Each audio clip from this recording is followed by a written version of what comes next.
Vamos a dar continuidad con las actualidades en trauma de cráneo. Esto en voz del doctor Omar Rodríguez, él desde Bolivia, conociendo un poco más al doctor. El doctor Omar Jaime Rodríguez Villena tiene la especialidad en neurocirugía, perteneciente al Colegio Médico de Bolivia, Sociedad Boliviana de Neurocirugía. Ha realizado un curso superior en neurointensivismo del Hospital Italiano de Buenos Aires. Está perteneciente a la unidad de neurointensivismo en Buenos Aires, Argentina, y es co-creador y docente responsable de la residencia médica de emergenciología ahí en su país, Caja Nacional de Salud. Pues bueno, también es instructor en todos estos ámbitos tácticos y aparte es bombero estructural. Le damos la bienvenida. Doctor Omar, por favor, es suyo el micrófono. ¿Qué tal? Buenas tardes. ¿Cómo está saliendo el audio? ¿Me confirman, por favor? Excelente. Genial. Muchas gracias. Feliz cumpleaños a Medicina Táctica México. Gracias por darnos la oportunidad de compartir este cumpleaños y que el nivel académico del CIAMTO, que estamos gran parte de los miembros del CIAMTO acá, podamos interpretar y podamos colaborar de la mejor forma esta ciencia relativamente nueva en nuestros territorios, pero realmente más antigua que la guerra misma, el llevar a la práctica. Vamos entonces entrando en tema. Vamos a hacer una revisión de las recomendaciones que nos dan los protocolos TC3 y además vamos a ir viendo las actualizaciones que estos protocolos nos orientan a hacer en el campo de batalla, puesto que si bien la neurología clínica, la neurocirugía en el aspecto médico puede llegar a creerse que es parte de la dimensión desconocida, es en base a todo lo que ya hemos visto, lo que nos decía el doctor Leandro con la grata introducción que ya me hacía y con lo que nos han ido orientando todos nuestros colegas en el protocolo March, es lo que vamos a llegar a salvar al único órgano que se estudia a sí mismo, al único órgano que segrega ideas, mas no segrega jugos de colores como otros, y es el órgano que nos vuelve seres humanos. Todo esto no está dado por libres pensadores, ni tampoco esto es recolectado por simples avatares de la vida, sino que esto ya se da desde los protocolos básicos de primeros auxilios avanzados, los protocolos del PHTLS y del ITLS. También tenemos los protocolos ya a nivel intrahospitalario del ATLS, pero todos todavía dentro de un contexto intrahospitalario, como decía nuestro amigo Chris Gehring, en el ambiente donde tiene que haber una zona segura para que podamos trabajar. Pero ya en el contexto táctico hemos visto que no siempre esto de la zona segura es dable. Los neurocirujanos también tenemos nuestras guías, tenemos las guías del Brain Trauma Foundation y donde nos tenemos que desempeñar, y la orientación táctica, que es la actualización, sale en el JSON. Ustedes pueden entrar a la página web y sacar las actualizaciones y todo lo que se ha ido hablando y sugiriendo en esta gran jornada académica. Podemos verlas también plasmadas en las recomendaciones que el Journal de Operaciones Especiales, de Medicina de Operaciones Especiales nos orienta. Y a partir de todo esto, también como neurocirujanos, como neurólogos y como médicos de combate, se ha ido recolectando todas aquellas recomendaciones que la Brain Trauma Foundation nos da para lo que tenemos que hacer en el contexto táctico específicamente. O algo que tenemos que hacer muy claros es, cuando tenemos un paciente herido, es no tener claras que las lesiones más evidentes no necesariamente son las más graves. Ustedes ya saben, en el contexto extrahospitalario, el paciente que está más callado, más en silencio, ese es el paciente más peligroso, ese es el paciente que nos está posiblemente ocultando una mala evolución que pueda irnos a requerir esmerarnos en nuestros esfuerzos técnicos y científicos. Para ello tenemos que ser muy claros en trabajar de manera ordenada y sistematizada, no hacer la visión en túnel. Tenemos que ver el contexto táctico, la conciencia situacional del paciente y manejar siempre el contexto, la sistematización del March. En esta sistematización la utilidad grande es la palabra fácil de acordarse, y además que nos va dando de lo más relevante que puede comprometer la vida del paciente a lo menos posible que lo pueda comprometer. Por eso la utilidad de manejar estos algoritmos en el contexto de medicina civil, el XABCD, que nos da el PHTLS, y el ITLS, y en el contexto táctico tenemos al MARCH como tal. Para hablar del contexto de la... ¿Dónde está mi puntero? Acá está. Para hablar del aspecto neurológico, recordemos que la bóveda craneana es una caja cerrada, es un sentido en el que no puede expandirse como puede ser la cavidad abdominal, no puede expandirse, no tiene elasticidad por la pared, por la bóveda de hueso como tal que se va a presentar. Por eso vemos que hay una bóveda que es inexpandible. Dentro de la misma tenemos 4 estructuras que están en perfecto equilibrio, que va a ser el volumen sanguíneo, arterial y venoso, el encéfalo como tal y el líquido cefalorraquídeo. Cuando ocurre el incremento de una masa, puede ser un coágulo, puede ser edema del tejido contundido, empieza a haber un fenómeno de compensación. Lo compensa la salida del líquido cefalorraquídeo y lo va a compensar también el drenaje venoso.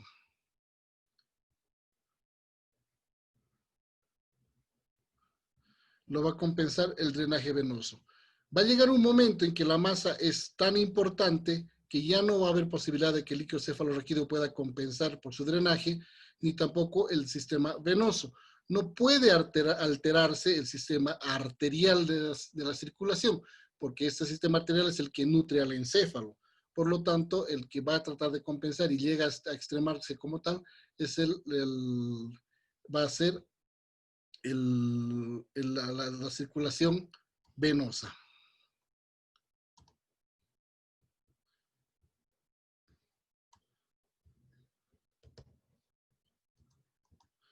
¿Qué es lo más temido que es a lo que nos podemos enfrentar por lo tanto? Bueno, pues de lo más temido es que vaya a bajar la presión de perfusión cerebral. Esta presión de perfusión cerebral es la que nutre al cerebro como tal. Cada órgano tiene su propia perfusión, su propia presión de perfusión. Hay presión de perfusión oftálmica, hay renal, la hay a nivel esplásmico, la hay a nivel muscular. En este caso estamos haciendo énfasis en la del sistema nervioso central, que tiene una relación directa con la presión arterial media, con la tensión arterial media. Y esta obviamente se va a ver afectada en la principal causa de muerte y de lesión en el contexto táctico, que es la hipovolemia, que es la pérdida de líquido como tal. Esta disminución de la presión de perfusión cerebral aumenta la vasodilatación, que como recuerdan en el slide previo, al aumentar el espacio vascular, aumenta un espacio físico dentro de la bóveda craneana y eso hace que aumente el volumen sanguíneo cerebral y por lo tanto va a aumentar la presión intracraneal. Otras afecciones indirectas que se pueden dar directamente a causar vasodilatación va a ser la hipercapnia. Recordemos que el paciente con lesión neurológica va a tener mala mecánica ventilatoria de repente, posiblemente ya por la lesión directa al sistema nervioso central en el bulbo raquídeo, como nos hacía, recuerdo, nuestro amigo Zappa, y obviamente esto va a causar que el paciente retenga dióxido de carbono en la sangre. Y esta retención de dióxido de carbono, cuando sobrepasa los 45 milímetros de mercurio, la vamos a marcar como es la hipercapnia. Y esta hipercapnia es nociva para el cerebro, como vamos a ver en los siguientes slides. Otra de las causas que directamente puede aumentar la presión intracraneal es la presencia de coágulos intracerebrales. No tenemos visión de tomografía para determinar si son epi, sub o intraparenquimatosos, simplemente como coágulos intracraneales. O la edematización, la tumefacción del tejido cerebral, que como cualquier órgano blando, al ser contundido, va a presentar edema también. Y esto va a hacer que suba la presión intracraneal y que baje la presión de perfusión cerebral.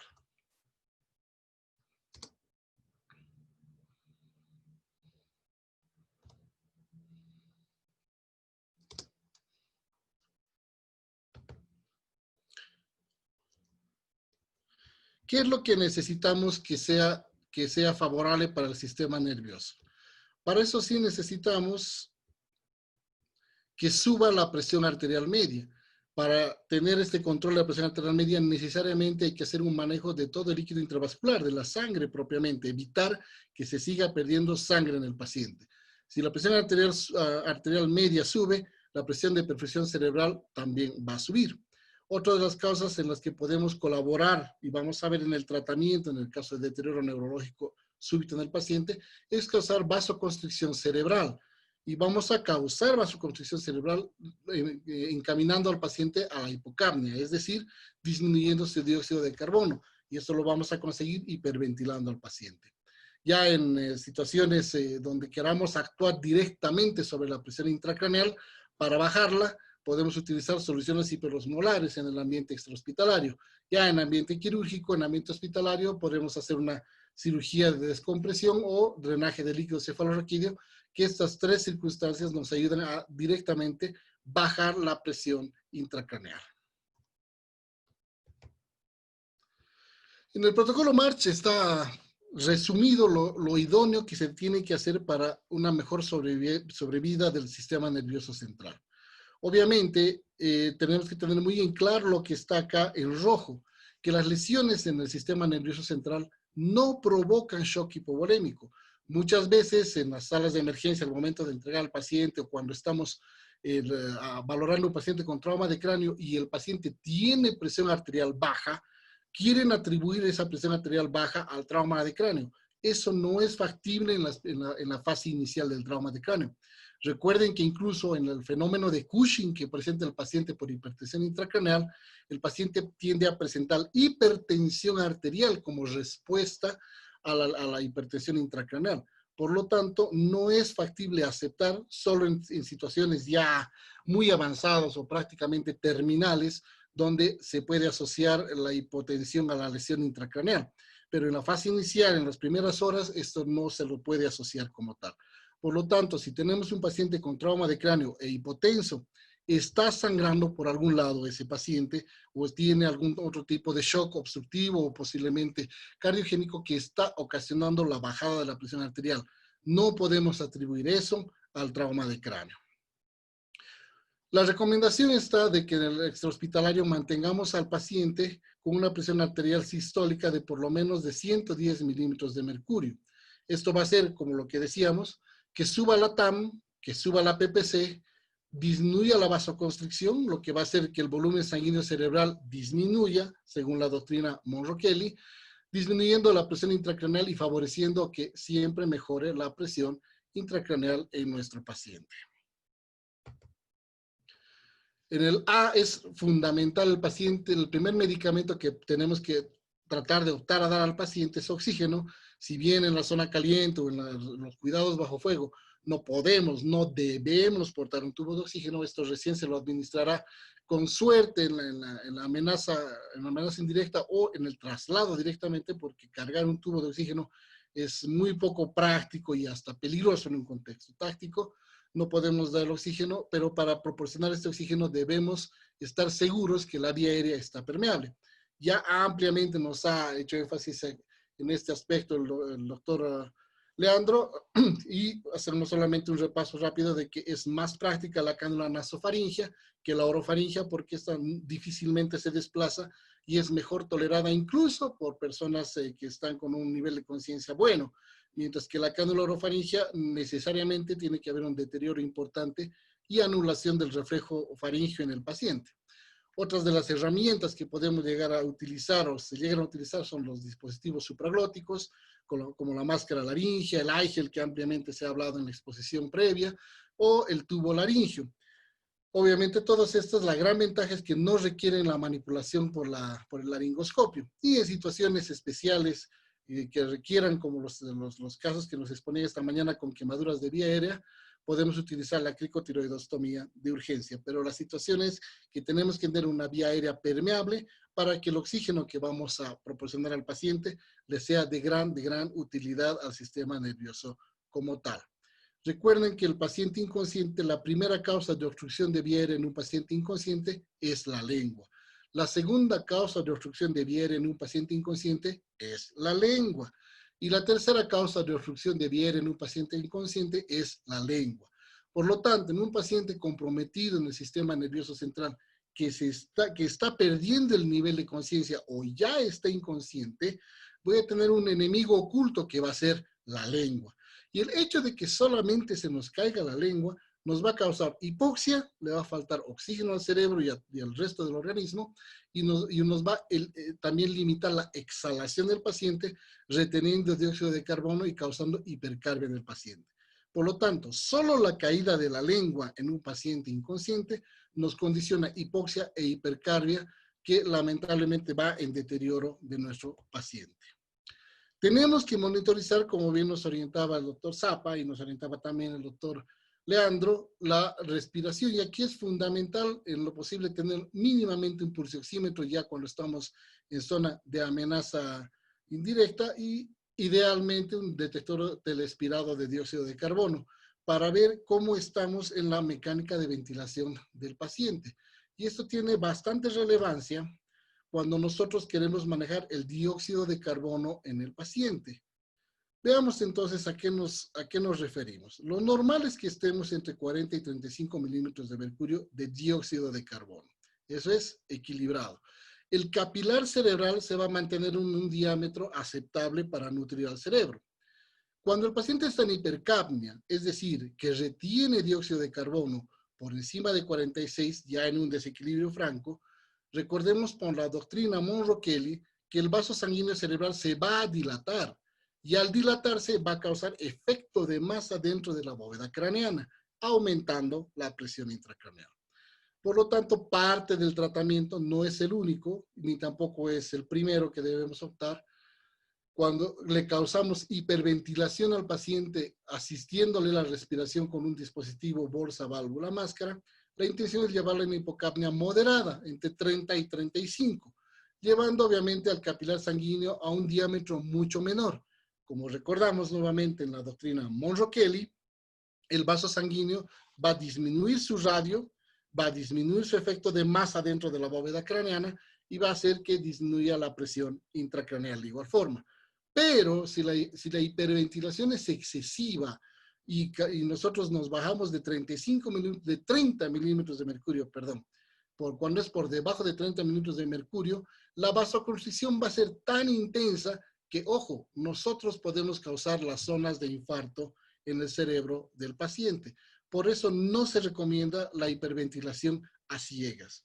La hipocapnia es una herramienta muy útil, lo que decíamos, ya que nos causa vasoconstricción, baja el volumen sanguíneo cerebral, que por la doctrina Monro-Kelly hace que uno de los componentes que causa efecto de masa dentro de la bóveda craneana disminuya por disminuir el volumen sanguíneo cerebral. Por ende, va a bajar la presión intracraneal y por ende va a aumentar la presión de perfusión cerebral.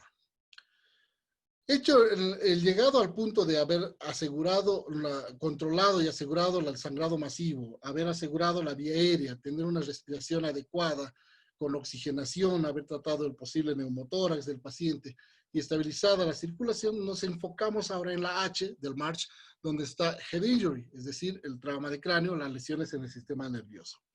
Hay diversas clasificaciones que no es el motivo de la conversación y del momento de la verdad. El atender al paciente son de difícil utilidad ya práctica del paciente, pero debemos saber que hay diferencias en reconocer las fracturas, si es un trauma de cráneo que compromete la bóveda o la base. Recordarán que cuando es la base del cráneo, en la fosa posterior, el paciente puede presentar el signo de batalla, el signo de battle, típica equimosis en la región mastoidea, un signo tardío del trauma de cráneo.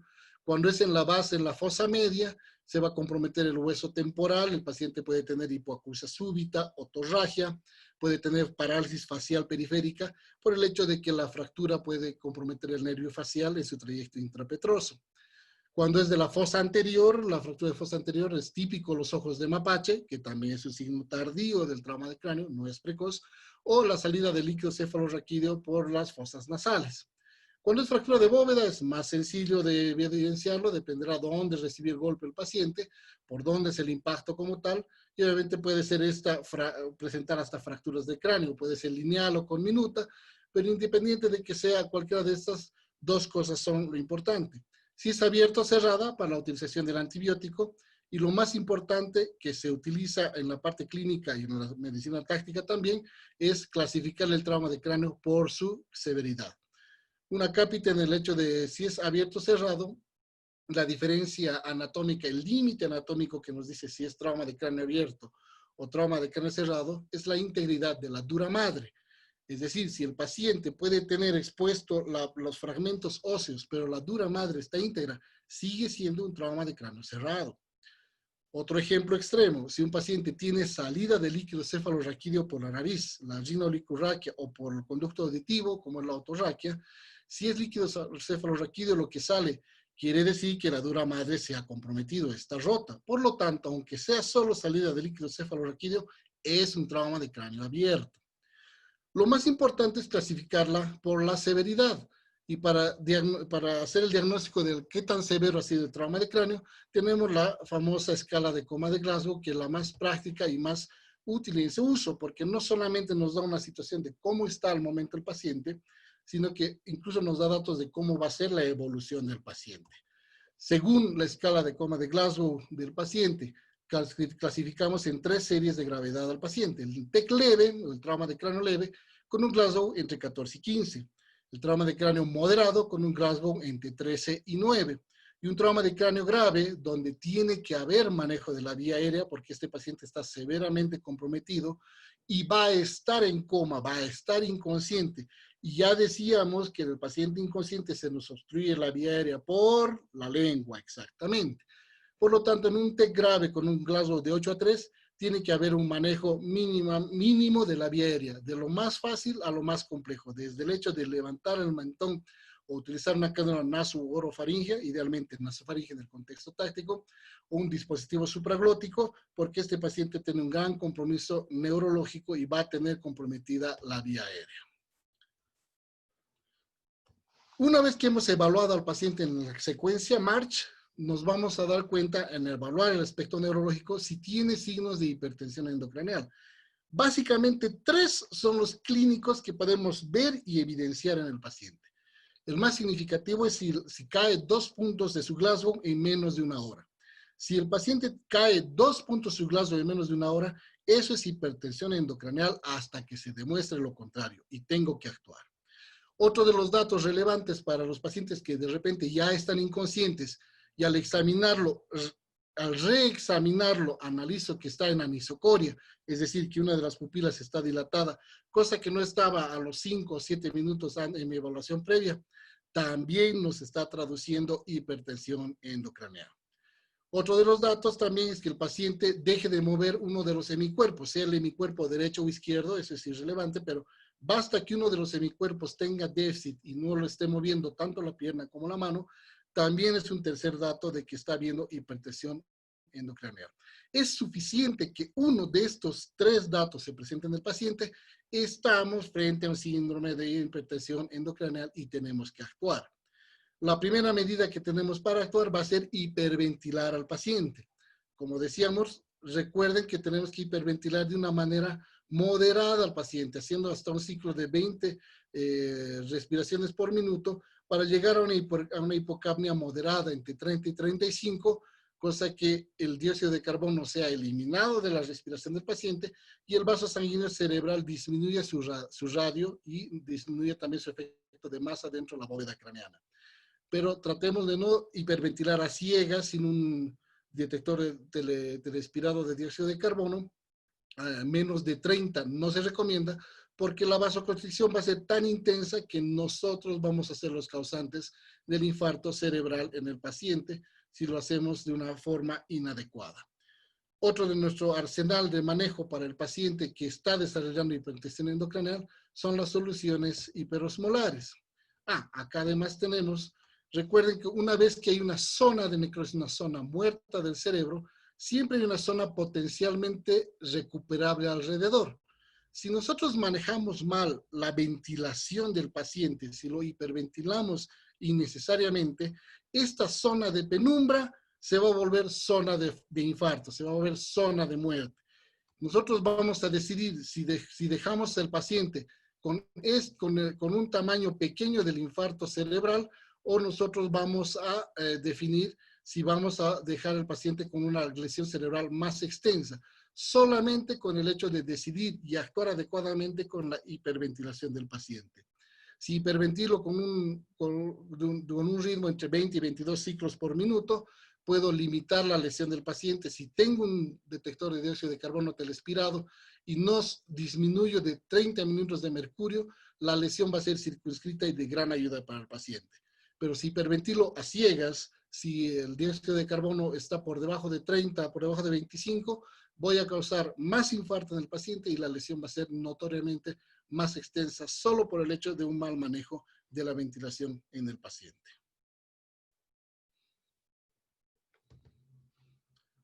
Acá tenemos un esquema donde nos va a explicar cómo actúan las soluciones hiperosmolares en el paciente.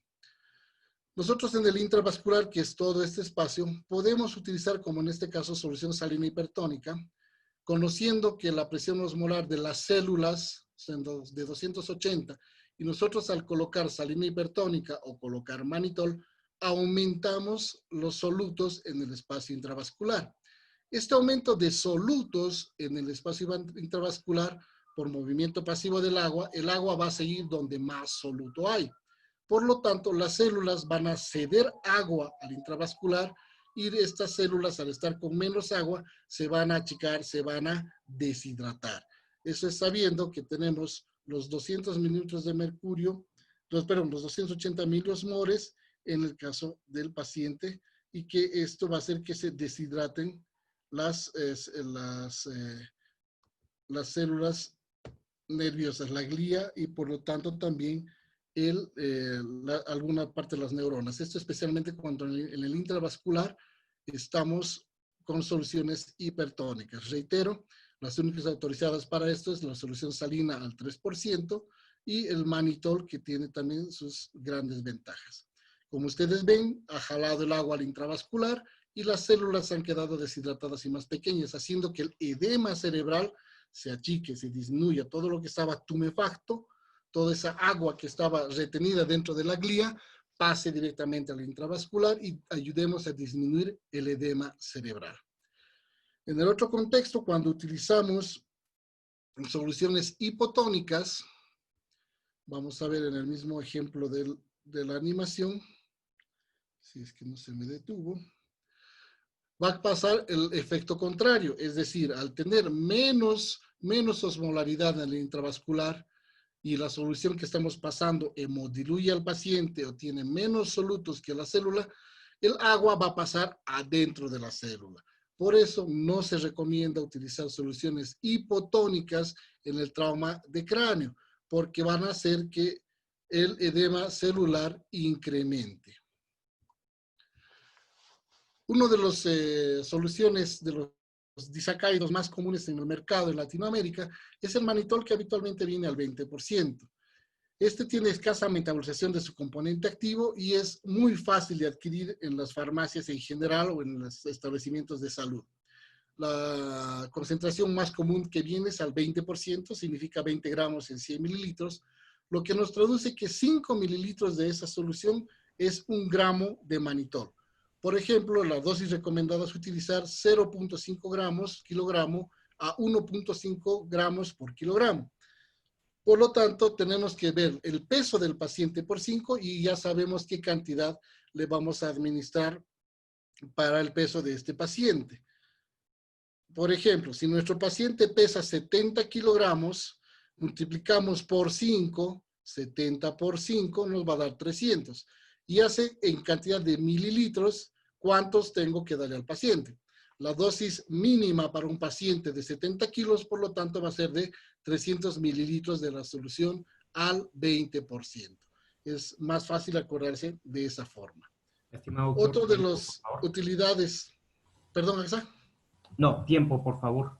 Ya termino con esto. Gracias. La recomendación es darla en bolo y obviamente tenemos que evitar pasarnos de los 320 miliosmoles porque al ser hipertónica puede causar lesión renal. Otra de las utilidades que no nos causa tanta lesión renal es el cloruro de sodio al 3%. Se lo utiliza mejor en reanimación de trauma y obviamente es de mayor accesibilidad, incluso más fácil que el mismo mannitol.